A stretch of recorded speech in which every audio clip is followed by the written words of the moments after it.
Olá a todos, estamos aqui hoje para mais um Small Talks. Hoje estou aqui com a pessoa que faltava falar da minha equipa, que é o Dr. João. Bem-vindo, João. Muito obrigado. Não sei se estás nervoso ou não, mas não há necessidade disso. Hoje vamos falar do quê? Hoje vamos falar um bocadinho, já falámos um bocado sobre este tema há uns tempos atrás com o Fernando, da fisioterapeuta. E hoje queríamos aprofundar mais esta questão da disfunção articular, da articulação temporomandibular, que é um tema que nos interessa muito e muito importante na nossa área. E para isso eu achei por bem falar com o João, que recentemente tem investido muito na formação nesta área. E até há pouco tempo, penso que foi há um mês, mais ou menos há um mês, 2 meses atrás, esteve no Brasil com uma das maiores referências mundiais no tratamento articular. E então é para ele trazer aqui algumas novidades do que é que se está a fazer de melhor no mundo em relação a este tipo de terapias, para toda a gente aprender um bocado, para também os pacientes estarem mais alerta em relação a este tipo de problemas e para procurarem ajuda especializada para eles. Por isso, se calhar podíamos começar para tu introduzir um bocado o que é isto da disfunção e tudo mais. Vamos tentar manter isto numa linguagem para o paciente, como tínhamos vindo a falar, o que não é fácil. Provavelmente este é o tema que nós falamos mais difícil de falar com uma linguagem que o paciente perceba, mas eu vou também tentando do desconstruir. Outro lado, fazendo sempre assim um esforço para desconstruir. Tá? Pronto, é assim, como disseste e muito bem, eu acho que este é um tema um bocadinho complexo e difícil de explicar da maneira mais simplista. Mas pronto, as disfunções articulares, ou seja, da nossa articulação temporomandibular, que é a nossa articulação que permite mexer a nossa mandíbula, ou seja, que nos dá a liberdade para mastigar e mexer aqui o nosso maxilar inferior. Estas disfunções articulares inserem-se num quadro maior de, vamos chamar-lhes doenças ou síndromes, que são os síndromes temporomandibulares. Estes síndromes temporomandibulares, assim, de uma maneira mais geral, compreendem desordens musculares, ou seja, penso que foi o que falaste com o colega de fisioterapia, exatamente. ou seja, existe uma série de síndromes que iniciam com um problema no músculo que depois vai agravando, mas depois há um grupo também muito grande de desordens que até pode iniciar eventualmente de uma maneira muscular, mas eventualmente culmina num problema articular. Pronto, e acho que o que podemos discutir hoje então é de que maneira é que os nossos pacientes podem identificar, eventualmente terem um problema destes, e os novos tratamentos que se estão a fazer para gerir estes problemas articulares. Sim. Com o Fernando, pronto, como é a área que eles atuam mais numa parte muscular, não é? Como são fisioterapeutas, se bem que já põem também a mão em algumas questões articulares. Só que há sempre ali uma zona em que eles precisam da ajuda do especialista, do médico dentista especialista em disfunção, e é aí que nós entramos em conjugação com eles. Então, entrando já nessa questão das disfunções articulares, o que é que geralmente inicia um problema? Ou seja, o paciente de repente começou a sentir dor, por exemplo, a abrir a boca, ou começou a sentir um estalido e quer procurar ajuda, mas quer perceber também o que é que pode ter provocado ele ter aquilo. Ora bem, de uma maneira geral, há várias coisas que podem provocar o início de uma patologia articular. Basicamente, é qualquer coisa que aumente a pressão, ou seja, a força que a nossa mandíbula está a exercer aqui na articulação. Ou seja, podemos falar, por exemplo, de bruxismo. De uma maneira geral, o hábito de eu apertar faz um aumento enorme da sobrecarga aqui na articulação e, portanto, esse, por exemplo, é uma maneira fácil de existir um problema aqui na nossa articulação. E qualquer coisa que aumente aqui a sobrecarga vai diminuir a lubrificação que existe na articulação, ou seja, quando a nossa articulação faz movimentos, esses movimentos dependem de uma lubrificação adequada. Isso existe em todas as articulações do nosso corpo e é fácil perceber que sem lubrificação, ou seja, se as componentes da minha articulação estão a mexer sob fricção, é muito mais fácil depois, lá dentro, existir, digamos assim, uma função incorreta das estruturas que estão lá dentro. Portanto, de uma forma simples, qualquer aumento de pressão na articulação, falei de bruxismo, também podemos falar, por exemplo, da perda de um dente, que pode originar, se eu perco um dente, por exemplo, do lado direito, eu posso originar um aumento de pressão na minha articulação esquerda, por exemplo, mas basicamente é por aí. Deixa-me só interromper, desculpa.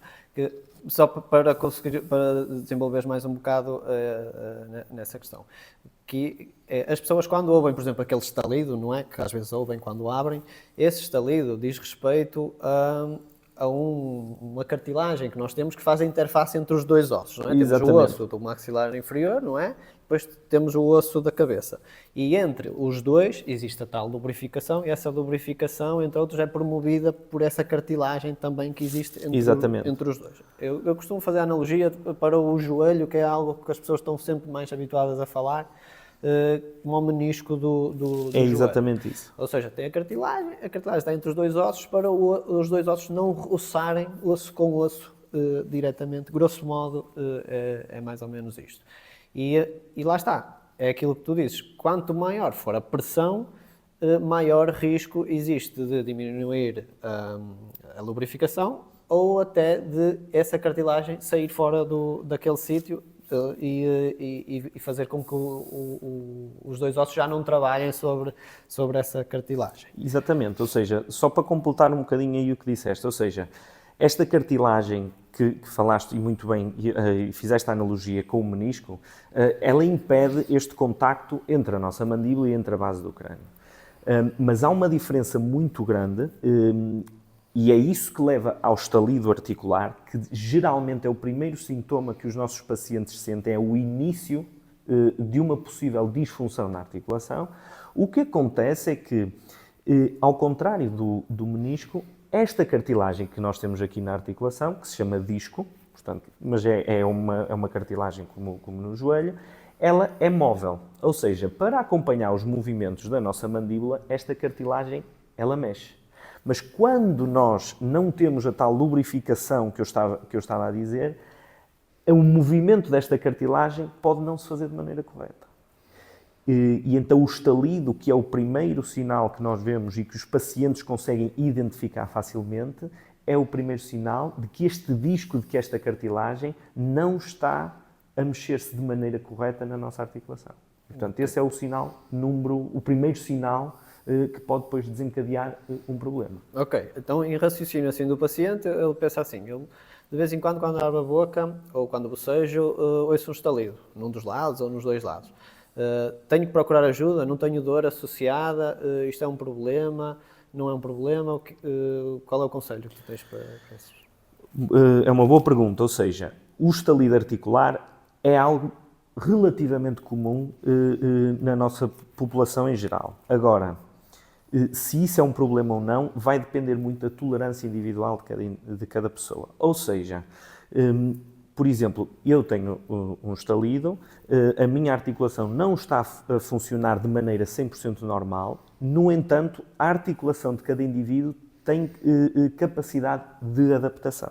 Ou seja, eu posso não ter o meu disco no sítio, portanto, a minha cartilagem não está posicionada corretamente dentro da minha articulação, mas porque existem outras estruturas capazes de se remodelar e se adaptar a esta pequena mudança, a minha articulação consegue funcionar de uma maneira normal. Agora, pode haver um indivíduo ou outra pessoa que tenha uma capacidade de adaptação pior, e uma coisa tão simples como este deslocamento da cartilagem pode já desencadear diminuição de função, ou seja, pode ser alguém que já com uma perda de capacidade de abertura de boca, com alguma dificuldade em mastigar coisas duras, etc. Portanto, aconselharia sim a um exame por parte de alguém que compreenda. No entanto, um estalido só por si não significa sequer que eu tenha que iniciar um processo de tratamento. Claro, exatamente. Sim, porque isso é algo que os pacientes referem muito, estalidos, e que lá está, nós nem sempre, não se deve sobrevalorizar isso, mas deve-se sempre estar atento e fazer um exame que nos permita fazer um diagnóstico para ficar toda a gente tranquila, porque tu bateste nessa tecla e eu estou sempre a bater nessa tecla, e já bati aqui também em conversas com outros colegas, que é a questão da individualização.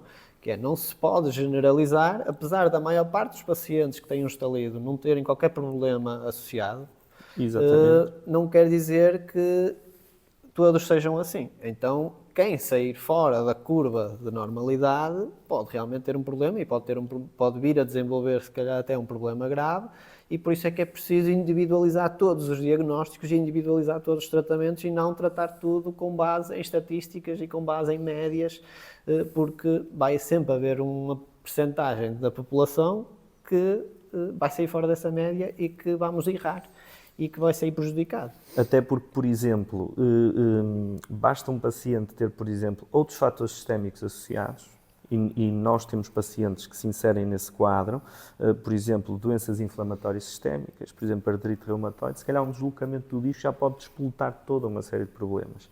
E, por exemplo, um paciente dizer-me que tem um estalido, e que convive com isso normalmente, ou que tem um estalido com, às vezes, um bloqueio intermitente, ou seja, que às vezes abre a boca e depois não a consegue fechar, já são duas características completamente diferentes. Já temos aqui uma articulação no segundo caso, em que há uma disfunção que está claramente a piorar. E, portanto, é muito dependente realmente de cada um. E o seguimento também é importante, porque ter um estalido que depois acaba é muito diferente do que nunca ter tido um estalido, como se calhar podemos... Sim, exato. Podemos explorar um bocado essa questão, que é é normal o paciente pensar, eu tenho um estalido e de repente deixei de ter, ou seja, na cabeça dele ele pensa, tinha um problema, deixei de o ter. Só que, na verdade, não é o que isso significa. Ou seja, se nós tínhamos um estalido, que significa que esse disco estava semi-deslocado, ou seja, estava deslocado, mas quando o maxilar mexia, ele voltava para o seu devido sítio, que é quando ele ouve o clique e o estalido. Exatamente. Na realidade, o estalido é uma coisa boa. Exato. O estalido é dizer assim, o disco voltou para o seu devido sítio. Exatamente. Porque quando está de boca fechada normalmente, o disco não está no seu devido sítio. Mas quando a boca começa a mexer, quando a articulação começa a mexer, ele volta para o seu sítio, ou seja, faz o seu trabalho.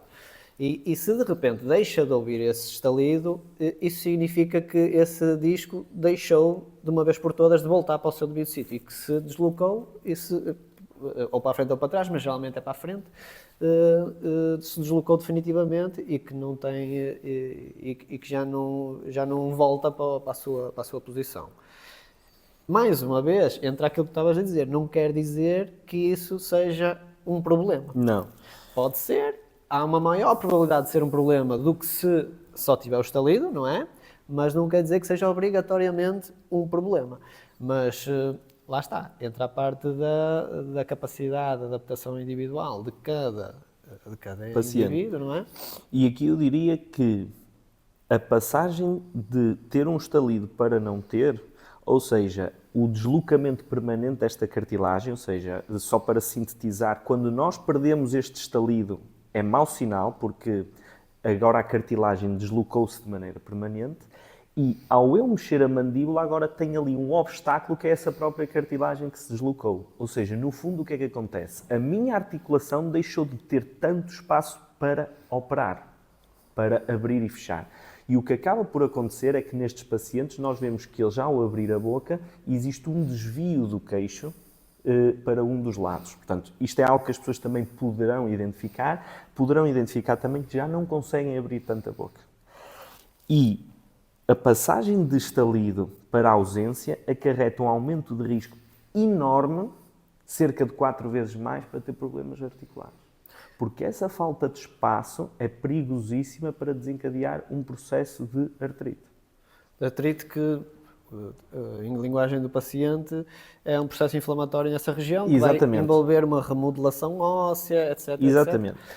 Ou seja, e a remodelação óssea existe sempre aqui nesta zona. Ou seja, a capacidade de adaptação da articulação tem a ver com isso. A nossa mandíbula aqui na zona da articulação, ela tem a capacidade de pequenas mudanças de forma para se adaptar a algumas coisas. Por exemplo, se eu perder um dente, será provável que na minha articulação possa haver uma adaptação ligeira.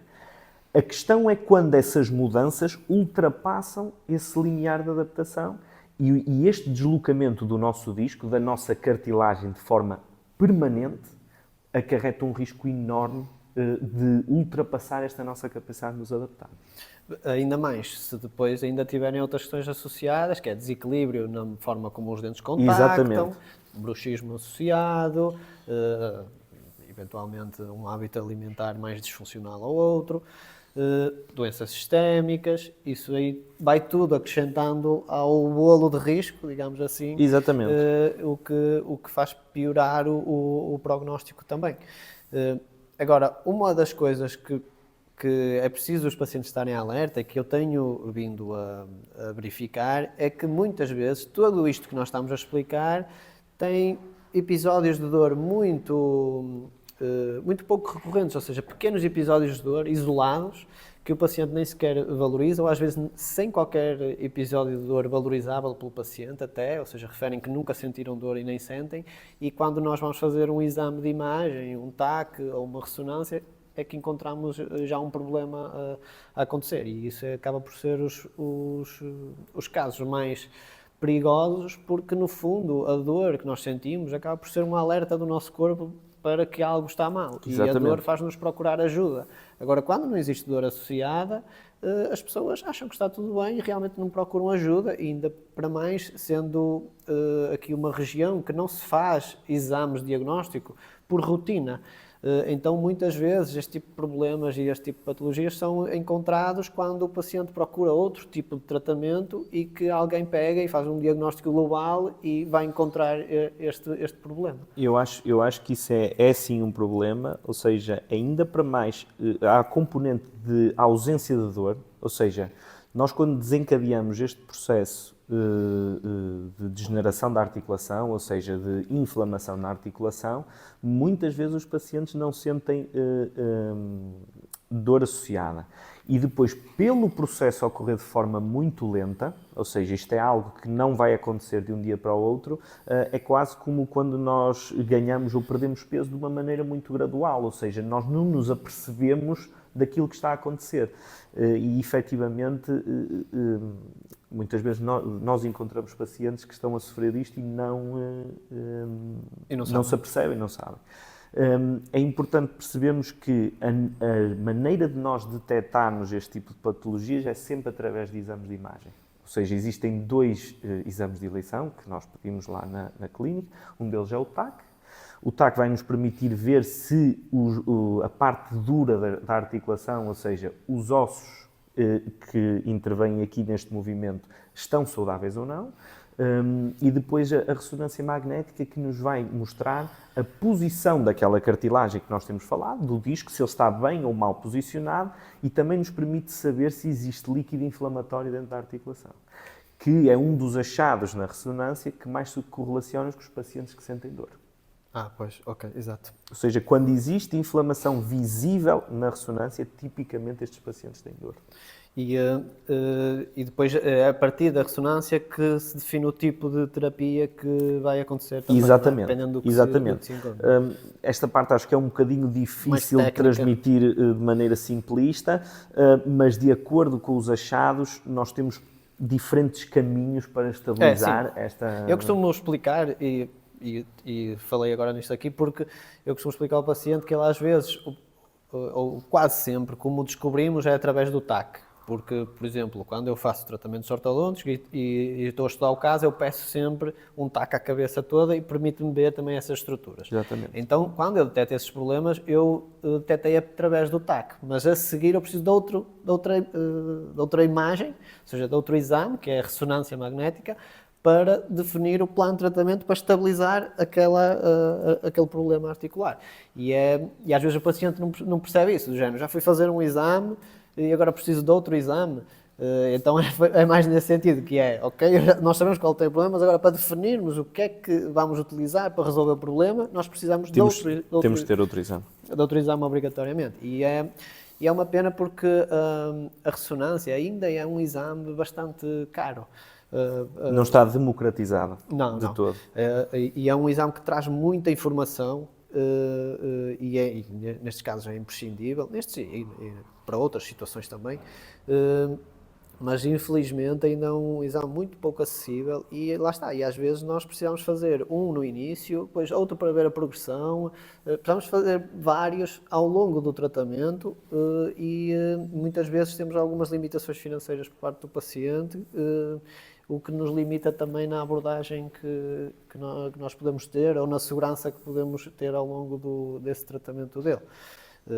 Então acho que se havia exame que deveria existir algum tipo de com participação ou o que fosse, acho que era a ressonância magnética, é um exame sem qualquer tipo de radiação associada, nem sequer existe esse argumento do lado, porque não tem radiação associada, um exame super seguro, um bocadinho chato de fazer porque demora um bocado. Não sei se agora já está mais otimizado com estas novas máquinas, mas ainda é chato de fazer, principalmente para pacientes que têm esse tipo de problema, tem que ficar algum tempo de boca aberta para o fazer e tudo mais. Mas sim, acho que a ressonância, de alguma forma, alguém deveria tomar a iniciativa de tentar democratizar um bocado o acesso a ela. Eu acho que, se calhar, tentávamos sintetizar um bocadinho para o paciente o que é que eles podem eventualmente identificar como possíveis sinais. Portanto, nós falamos do estalido como a fase inicial da patologia articular, portanto, o nosso menisco aqui da articulação saiu do sítio, mas o estalido até é algo bom porque ele está a voltar para o sítio quando nós ouvimos o estalido. Portanto, esta é a fase inicial. A maioria das pessoas são tolerantes a este estalido, ou seja, na maioria das vezes não terá indicação para tratamento, tem indicação para ser monitorizada, portanto é um fator de risco, no fundo. A perda do estalido significa que este menisco fez um deslocamento permanente, ou seja, a nossa articulação perdeu liberdade de movimentos, portanto estes pacientes o que é que vão ver? Vão ver um desvio do seu queixo na abertura de boca e vão começar a sentir que não abrem tão bem a boca, que não têm tanta liberdade de movimentos com a mandíbula e eventualmente podem sentir alguma dor. Porque o facto desta cartilagem deslocar provoca também um aumento da pressão, que era aquilo que tínhamos falado no início, e isso só de si já pode provocar alguma dor. Este deslocamento pode acarretar ou não uma evolução para a tal artrite, para um processo inflamatório na articulação, que pode ou não ter dor. Os pacientes que têm dor, normalmente nós vamos conseguir vê-los sempre, porque tipicamente a dor associada a esta condição é grande. Ou seja, são pacientes que deixam de conseguir comer coisas duras, deixam de conseguir falar durante muito tempo e procuram ajuda. Para os pacientes que têm a patologia, mas não se manifesta a nível de dor, nós na clínica conseguimos identificar, porque aquilo que acaba por acontecer é que com esta inflamação nós temos o encolhimento do osso da articulação. E então existe um desvio do queixo permanente para o lado onde nós estamos a ter a doença.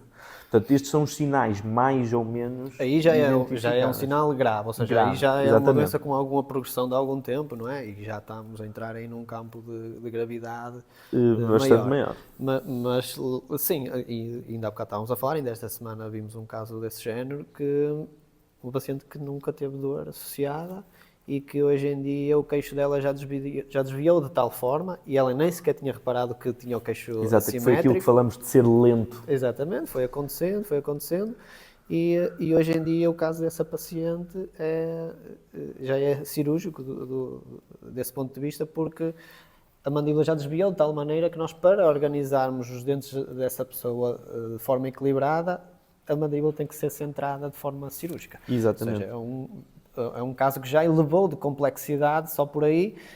Pronto, e ainda vamos adicionar o facto de que ainda tem um problema a acontecer, ou seja, a cada dia ainda está a perder mais volume e a desviar cada vez mais, sem ninguém intervir.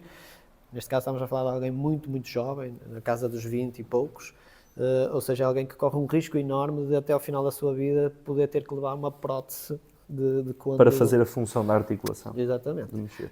O que é quase o equivalente a alguém levar, sei lá, uma perna, uma perna... Sim, uma prótese de anca. Uma prótese de anca ou algo desse género, é mais ou menos o equivalente a isso, é disso que estamos a falar. Eu não vejo muito poucos médicos a falar sobre isto, e isso preocupa-me um bocado porque a partir do momento em que eu comecei a analisar os casos desta forma, eu comecei a ver muitas situações deste género a acontecer e eu penso onde é que estavam estes pacientes quando ainda não se faziam este tipo de exames de imagem rotineira ou ainda não se fazia este tipo de estudos mais aprofundados e mais globais. E a verdade é que esses pacientes existiam na mesma e eram aqueles casos que nós íamos tendo insucesso e que não conseguíamos resolver e que quando íamos verificar já era tarde demais muitas vezes. E eu faço aqui uma pequena tangente que quando eu fui ao Brasil para aprender um bocadinho sobre isso e eu ter que ir ao Brasil para aprender um bocado de disfunção já diz muito sobre o estado das coisas aqui, mas muitos dos meus colegas de curso que eu fiz eram pessoas que tratavam disfunção na articulação a tempo inteiro. Ou seja, são pessoas que todo o seu trabalho durante o dia é fazer terapia articular. E isso para mim foi algo que foi um abre-olhos.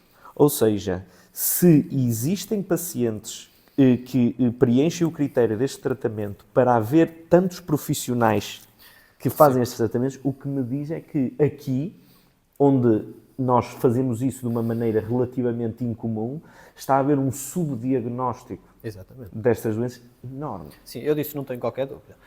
Não tenho qualquer dúvida, só que lá está, quando é preciso olhar. É preciso olhar e mais do que olhar, depois é preciso procurar formação para poder resolver, porque depois de tu olhares e veres o problema, já não podes fechar os olhos.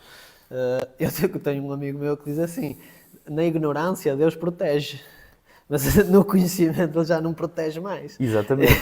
e assim, eu tenho verificado que isso realmente é verdade. É a partir do momento em que eu olho e vejo o problema, e foi por isso que lá na clínica eu comecei a empurrar o pessoal para se especializar nisso, comecei a empurrar a ti, comecei a empurrar a Mariana para procurarem, pronto, e aconselhei o Brasil com o Dr. Ricardo, porque para mim é uma das maiores referências mundiais em investigação nessa área e muito provavelmente hoje em dia concordas. Então foi por isso que se é para aprender do melhor, não vale a pena andar aqui com outros tipos de formações, pelo menos a primeira tem que ser logo assim com a referência mundial para se ficar logo preparado para este tipo de situações. E eu queria te fazer uma pergunta a ti, agora ao contrário, que é, por exemplo, subdiagnosticar estes problemas articulares e colocar um paciente deste sem tratamento ortodôntico com uma disfunção a acontecer, será arriscado? Eu não digo arriscado, eu digo desastroso até. E era isso que eu estava a falar anteriormente, que é assim, eu faço este tipo de análise e se calhar em Portugal até acaba por ser um bocado early bird nisso, não é? Mas se calhar há 4 anos, foi em 2019 que eu comecei, portanto, há 4, 5 anos. Mas anteriormente eu já fazia tratamentos ortodônticos, só que olhava para o que toda a gente olha, não é? Que é para uma imagem em 2 dimensões, não se olha para a articulação a não ser do ponto de vista clínico, não é? Movimentos e tudo mais, e se detectasse ali qualquer sinal que poderia haver um problema, investigava-se mais, mas não se investigava tudo por pré-definição. E então eu penso assim, o que é que eu posso ter feito lá atrás porque estes pacientes estavam a existir também? E isso era o que mais me atormentava. E hoje em dia eu vejo e tento passar e falar sobre isto com outros colegas que ignoram, ou fazem ouvidos moucos, ou dizem que eu estou a exagerar e tudo mais, mas o que eu verifico depois no dia-a-dia na clínica é completamente diferente. E mesmo as pessoas que eu tenho vindo a integrar na equipa e que eu, quando os integro, falo sobre esta situação, a abordagem é a mesma, é que isso não acontece assim tanto, mas depois aparece um e eu, olha este caso, e todos os meses têm aparecido 1, 2 casos e isso é realmente assustador. Agora, iniciar um tratamento ortodôntico, ou seja, iniciar a movimentação dos dentes com um problema na articulação que é como se fosse um dos pilares, é como se fosse a nossa boca, ou seja, todo o sistema estomatognático, ou seja, a boca, a articulação, músculos, é quase como se fosse uma casa, digamos assim. E as duas articulações são os pilares da casa. Então nós, nos dentes, é como se estivéssemos a mexer... estamos a mexer em algo em que os pilares não estão saudáveis. Então é impossível nós obtermos estabilidade, porque a casa está constantemente a tombar para um lado ou a tombar para o outro. Então nós não conseguimos... É a mesma coisa que eu estar a arrumar a minha casa, mas ela estar sobre um dos pilares que está a derreter, digamos assim. Então eu ponho um móvel aqui, a casa começa a tombar para aquele lado, amanhã o móvel já escorregou para aquele lado. É mais ou menos assim uma analogia para o paciente perceber. Eu tento fazer essa analogia com a casa porque eles entendem logo perfeitamente. Ou seja, ninguém vai pintar a sua casa ou decorar a sua casa se alguém diz assim, você tem um pilar da casa que amanhã pode cair. Ninguém vai fazer isso. Tem que parar tudo, pôr o pilar como deve ser, neste caso a articulação como deve ser, e depois agora sim vamos construir o resto da casa. Agora é preciso olhar. E eu diria também que o colocar aparelho em alguém que tem problemas articulares é perigoso e o reverso, ou seja, colocar aparelho, se não for bem feito e sem ter em conta a articulação, pode ser um fator de desencadeamento. Ok. Eu acho que, desculpa, eu acho que já sei onde é o que é que tu querias introduzir também, mas continua a ver se é isso e eu depois entro por aí. Ou seja, nós no início da nossa conversa falamos sobre que fatores eventualmente poderiam predispor, e eu falei do bruxismo, pelo apertamento provocar um aumento da pressão, de eventualmente a perda de um dente, porque eu agora vou usar mais o lado da boca onde não perdi o dente, isso também aumenta. Mas é preciso entendermos aqui uma coisa: quando nós mexemos dentes, a tendência de toda a gente instintivamente é colocar o maxilar inferior numa posição em que os dentes encaixem direito. Isto porquê? Porque nós procuramos sempre o maior conforto possível. Ou seja, se eu ao mexer os meus dentes faço com que a posição de conforto do meu paciente seja, por exemplo, com o queixo muito para a frente, isso automaticamente é um aumento de pressão intraarticular. Ou seja, se eu ao fechar a minha boca tenho que avançar o meu queixo, a minha articulação já está sob mais pressão. Quer dizer que eu vou ter uma patologia articular por causa disso? Não.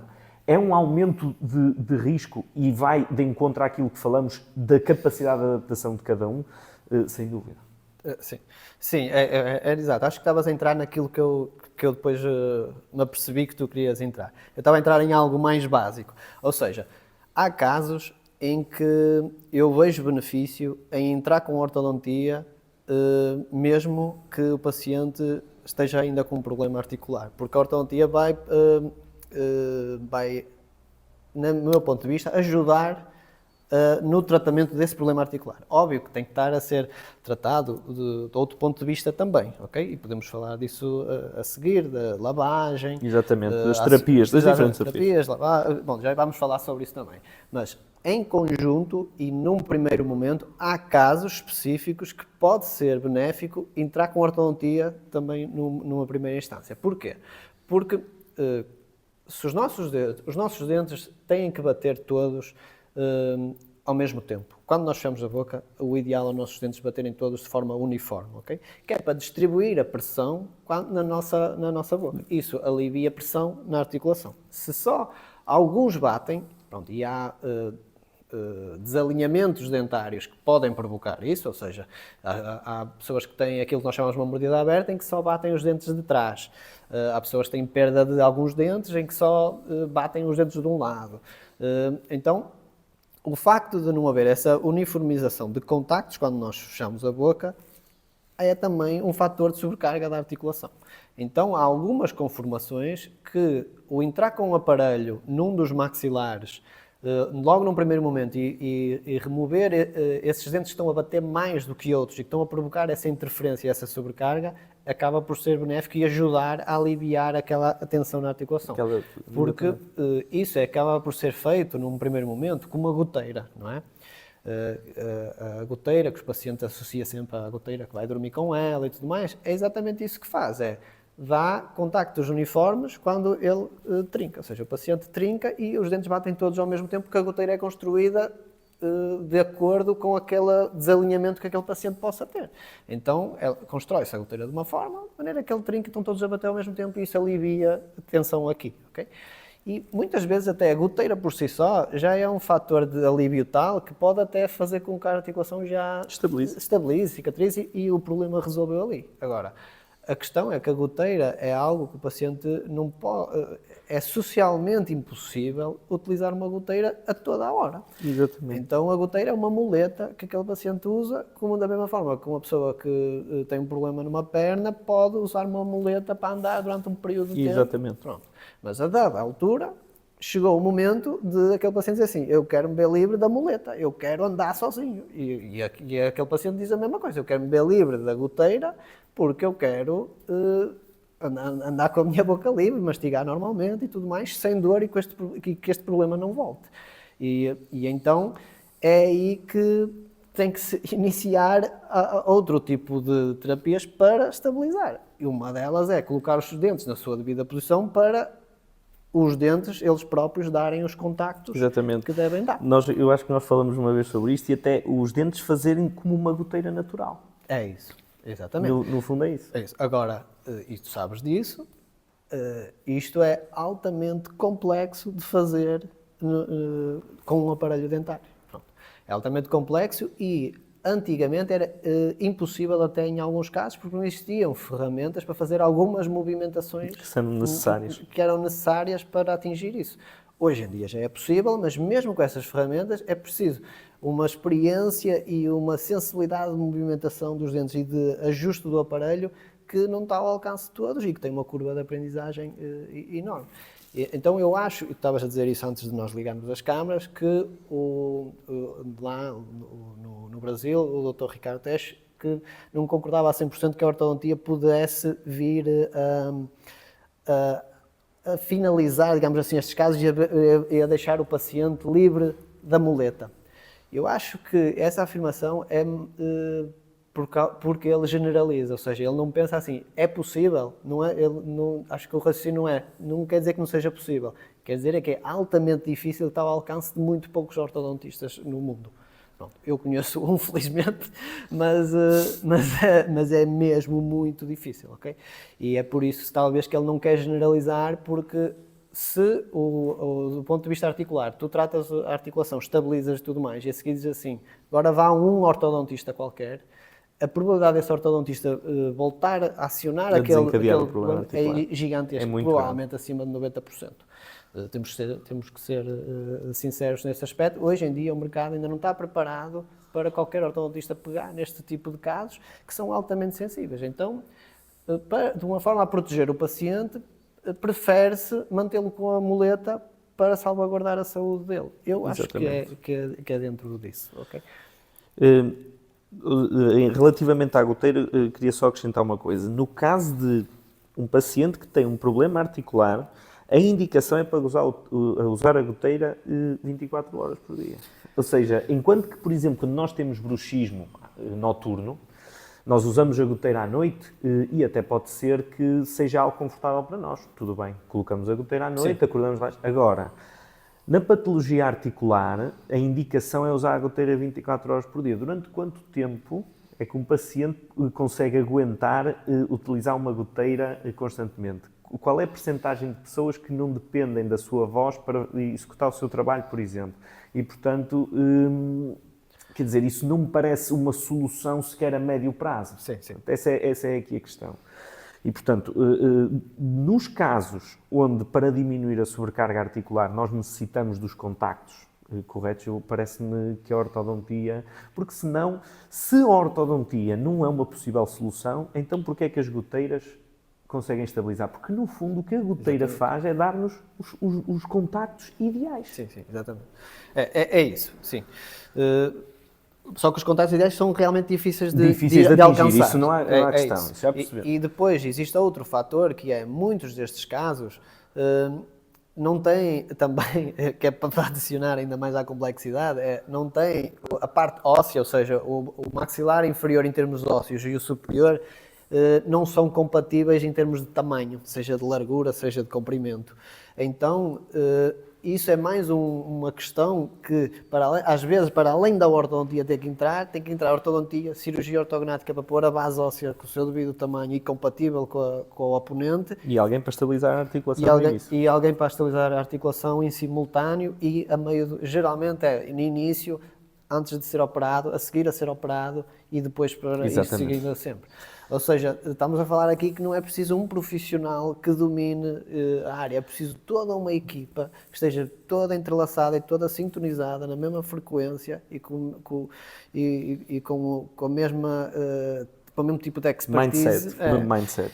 Para realmente estabilizar a questão destes pacientes. Porque senão é isso, estão destinados a andar com a muleta de vez em quando vai haver períodos de agudização que podem ser desastrosos ou não, dependendo da gravidade e da capacidade de adaptação de cada um. Felizmente, a maioria das pessoas tem capacidade de adaptação. Porque senão isto era realmente um problema que toda a gente iria talvez dar muito mais atenção. Acho que é isso.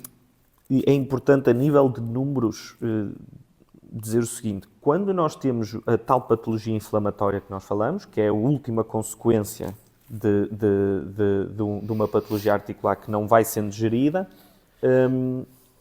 75% dos pacientes, ou seja, 3 em cada 4, ao final de 2 anos, há uma estabilização da patologia.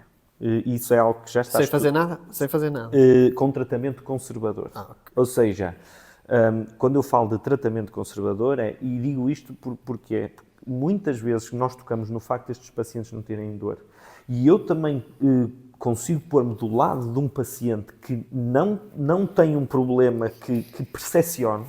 Exato. Ou seja, ele para já até sente que come bem, que fala bem, se calhar sente que tem uma ligeira diminuição da amplitude de abertura, mas não o afeta, e depois é-lhe diagnosticado isto, muitas vezes porque até queria usar aparelho. Exatamente. E encontrou alguém como nós que vai sempre olhar para a articulação antes de colocar aparelho, e nós dizemos assim: olha, você tem aqui uma questão articular que temos que resolver. E o caminho invasivo pode assustar um paciente que não tenha, digamos assim, limitações associadas a este problema. Portanto, terapia não invasiva, eu falo do quê? Goteira. Portanto, a goteira vai diminuir a sobrecarga em cerca de 30%. Portanto, é um método eficaz para reduzir o mal que nós estamos aqui a fazer à articulação, e depois... digamos assim, uma certa orientação para hábitos que possam contribuir, ou seja, alimentação de coisas mais duras, hábito de roer as unhas, a maneira como dormimos na cama. Quer dizer, nós depois entramos aqui com uma panóplia de coisas, nós depois queremos atacar tudo o que possa sobrecarregar aqui a articulação. Só que há um problema no tratamento não invasivo, ou seja, essa pessoa em cada 4 que não resolve com o tratamento não invasivo tem 2 problemas. O primeiro é que normalmente evolui para a dor. Ou seja, quando não cura, evolui para uma patologia dolorosa. E a outra questão é que durante estes 2 anos, no final, a minha articulação até pode estabilizar, mas muitas vezes à custa de perda de volume. E o que é que isso significa em termos visuais? Em termos visuais significa que o meu queixo vai desviar. Exatamente. Ligeiramente. Ou seja, é preciso explicar isso, é preciso explicar esse risco e o paciente depois tomar a sua decisão, mas de maneira informada. Portanto, a terapia não invasiva é um bocadinho por aí. A nível de tratamento mais direto à articulação, o nosso objetivo é qual? É devolver a lubrificação que nós falamos, que se perdeu por causa da sobrecarga, isso é através do ácido hialurónico. Ou seja, ácido hialurónico é aquilo que a nossa articulação utiliza para lubrificar no movimento, e nós vamos injetar ácido hialurónico para devolver essa lubrificação. Vamos também lavar a articulação para tirar o líquido inflamatório que está a provocar a patologia, E esta é outra grande diferença, e isto é mais recente, lá está, também tem a ver com o Dr. Ricardo, que falamos lá no Brasil, que pronto, está na linha da frente da investigação. Nós vamos fazer injeção de fatores de crescimento, nomeadamente o IPRF, e muitas vezes o IPRF, e ele mostrou lá casos com imagem a comprovar isso, provoca não só uma cicatrização daquele osso que está a encolher, como um aumento de volume. Portanto, há um crescimento. Em alguns casos, sim. Em alguns casos, há um crescimento até Sim, da parte óssea. verifica-se um crescimento em termos volumétricos, mas nunca vai ser um crescimento que, se o paciente tiver uma assimetria, Que vai compensar, sim, exatamente. Isso não vai acontecer. Agora, em termos volumétricos, às vezes existe um crescimento, mas pronto, porque... Sim, para efeitos práticos não é algo que o paciente percebe. Basicamente é porque assim, nós sempre que temos uma ferida, ou neste caso uma degeneração na articulação, quando ela cicatriza há sempre uma diminuição, nós já estamos a contar com uma diminuição do volume, e com os fatores de crescimento, com os fatores de crescimento às vezes não consegue-se compensar essa perda de volume e até às vezes ganha-se algum em termos volumétricos, lá está, mas não é significativo para tirar o paciente da cirurgia ortognática se ele já tivesse com o queixo completamente desviado, que aí sim é que seria o grande benefício disso. Aí, ou se o paciente já tem um volume minúsculo, não é? Imaginamos alguém que já com um volume articular de 400, que é a normalidade, anda ali entre 1000 e 1500, se tivermos um de 400, já está no vermelho para ter que ir para prótese côndilo. Se ao cicatrizar aquela articulação nós não perdemos mais volume, isso já é uma grande vitória para nós. Sem dúvida. Quanto tempo é que estamos? 35. Mas está a ser tão boa a conversa. Eu só queria tocar só mais num ponto que acho que é importante, que é se isto acontece em crianças. Pronto, exato. Acho que é um ponto muito importante, pronto, que é também, lá está, torna-se ainda mais sensível, não é? Sendo em criança, porque assim, a criança tem toda uma vida pela frente para ter episódios que lhe possam provocar perdas de volume e adaptações e tudo mais. Se já em criança está algo deste género a acontecer, tem que se realmente definir protocolos de atuação nestes casos que existem muito poucos e toda a gente se descarta de meter a mão em crianças com este tipo de problema e toda a gente vai empurrando com a barriga mais para a frente na esperança de que autorresolva. É isso que eu assisto no mercado, em congressos simplesmente não ouço falar, mas isso também já toquei nesse assunto aqui. E então, o que é que tu achas deste tipo de problemas em crianças? Qual é que deve ser o tipo de abordagem? O que é que tu viste que o pessoal lá no Brasil estava a fazer? O que é que eu aprendi lá no Brasil relativamente à questão das crianças? Eles disseram isto de uma maneira que eu acho que os pacientes também vão entender, que é capacidade adaptativa e capacidade regenerativa. Uma criança tem uma capacidade regenerativa, quer seja na articulação, quer seja em qualquer coisa espantosa. Ou seja, se a criança tem um problema articular que é resolvido, a probabilidade depois dela recuperar disso e nunca mais ter sequelas é grande. No entanto, as crianças são muito mais sensíveis a qualquer alteração do equilíbrio na articulação. Ou seja, o que é que eu quero dizer com isso? No início da nossa conversa falamos no estalido, que num adulto é apenas um fator de risco, é para vigiar. Nós sabemos, hoje em dia, que essa cartilagem, o disco, sair fora do sítio em crianças, é um fator de diminuição de taxa de crescimento do nosso maxilar inferior. Ou seja, as crianças precisam que essa cartilagem esteja no sítio, sobre a mandíbula, para a mandíbula crescer em condições normais. E, portanto, se um papá, por exemplo, se os pais ouvem um estalido numa criança, isso pode ser suficiente para procurar um especialista, neste caso, e tentar, através de alguns dispositivos, reposicionar a mandíbula de maneira a que ela entre em contato com esta articulação, sob pena de o crescimento não acontecer de forma normal e do menino ou menina crescer com o queixinho desviado.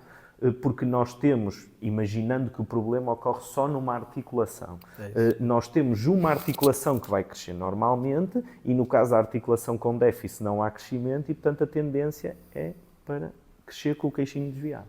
Sim, eu já toquei nesse assunto na conversa que tive com a odontopediatra, com a doutora Bárbara e com a Raquel, com a terapeuta da fala, que era nesse sentido, de individualizar e de realmente olhar nestes casos em que nós vamos tratar as crianças do ponto de vista ortopédico, e de olhar também nesses casos para a articulação, porque isso vai definir se vamos ter sucesso ou não e até que tipo de aparelho ortopédico vamos utilizar.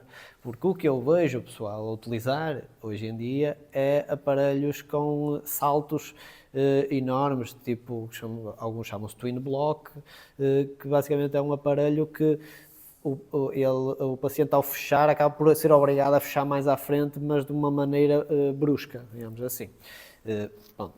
Ou depois veio também o Invisalign First, que é mais ou menos dentro da mesma filosofia, que tem aquelas asas que obriga a criança a fechar mais à frente. Mas se neste tipo de casos já existir um problema articular, a utilização deste tipo de aparelhos é desastrosa desse ponto de vista.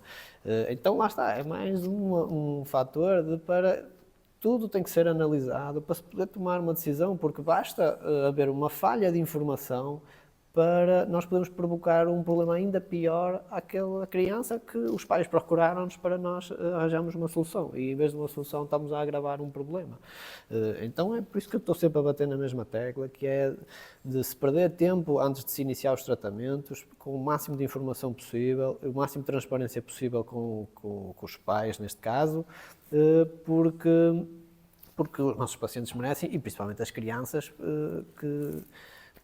que têm toda uma vida pela frente, E quer dizer, eu falei sobre pronto, a questão do queixinho desviado, mas isto pode levar também a uma mandíbula muito pequena. Se for dos dois, sim, leva sempre, não é? Leva sempre, pode ser de um lado ou dos dois lados. Sim, se for dos dois lados. E isso no futuro pode ter um impacto estético muito grande e pode levar a pessoa a procurar, por exemplo, utilizar um aparelho e a ser-lhe dito que o que precisa é de uma cirurgia de avanço de mandíbula. Sim, é o pior. Ou dizem-lhe que tem que tirar 2 premolares em cima e compensam o caso. E o paciente continua com o problema articular. Eu espero que no futuro já não digam isso. Pronto, isso é o que acontece mais, porque é normal os pacientes não quererem ser operados, mas é assim. Se você tem um problema, o que é que eu vou fazer? Se esta é a solução, não vamos estar a propor outro tipo de solução. Há casos que são compensáveis e eu concordo com isso, mas este tipo de casos não são compensáveis. Eu acho que os ortodontistas em geral têm que ter a maturidade de perceber que sim, o paciente não quer ser operado, mas que às vezes a solução é essa. E ou é ser operado ou não mexer. Sim. Nesse tipo de casos. É simples. Eu tenho um amigo meu que diz uma frase que é realmente aquilo que eu acho que é. Não é o tratamento que o paciente quer, é o tratamento que o paciente precisa. Agora, se ele precisa e não quer, isso já é um problema dele. Agora, a nossa função é dizer-lhe o que é que ele precisa. Exatamente. E não dizer-lhe o que ele quer ouvir e fazer o que ele quer. Porque isto não estamos a ir ao supermercado comprar fruta, estamos a ir procurar uma solução para um problema. A solução é esta. Às vezes isto tem mais que uma solução, às vezes existe. Mas nestes casos, na maioria destes casos... Dificilmente. Exatamente, dificilmente. Então, é assim, o problema é este. Agora, se eu vou e tento pegar naquele caso pela metade, ou dar um jeitinho, como às vezes nos pedem, mas eu só me incomodo aqui uma coisinha de nada, e dê-me um jeitinho, podemos estar a agravar um problema gigante e o paciente não tem conhecimento para tomar essa decisão. Ou seja, cabe-nos a nós, eticamente, bater o pé, dizer assim, o seu problema é grave, confia em mim, se você não quer fazer como deve ser, não faça nada, porque podemos fazer ainda pior. Mesmo que o paciente fique a olhar para nós e saia da clínica insatisfeito, eu vou para casa dormir tranquilo e sei que fiz a minha função. Essa é a minha maneira de pensar e é isso que me tem trazido sucesso na minha vida profissional, é este tipo de abordagem transparente, séria e sem entrar naquilo que as pessoas querem ouvir se o que ela quer ouvir não está de acordo com o que deve ser feito. Acho que isso é a melhor forma de atuar. E é o meu conselho também para quem está agora a começar a carreira, é de sempre atuar desta forma, porque isso vai lhes evitar muitos problemas e só vai aumentar a reputação deles no mercado a longo prazo. E o sucesso que tem nos tratamentos? E o sucesso tem nos tratamentos, porque apesar de se calhar não vai fazer tantos tratamentos, porque não vai dizer sim a tudo, mas o que vai fazer vai ter resultados, pelo menos, ok? E não vai criar mais problema ainda, porque vai haver sempre, apesar da maioria se calhar até não gerar um problema, vai haver sempre um que vai gerar um problema gravíssimo. É assim, acho que o que devemos é ser sérios e éticos e ao fim de contas chegar a casa e saber que fizemos o melhor pelaquela pessoa, mesmo que ela não compreenda isso. Acho que isso é. Exatamente. Acho que se calhar podemos finalizar assim. Acho que sim. desta forma, João. Obrigado por teres vindo. Obrigado, eu. Obrigado.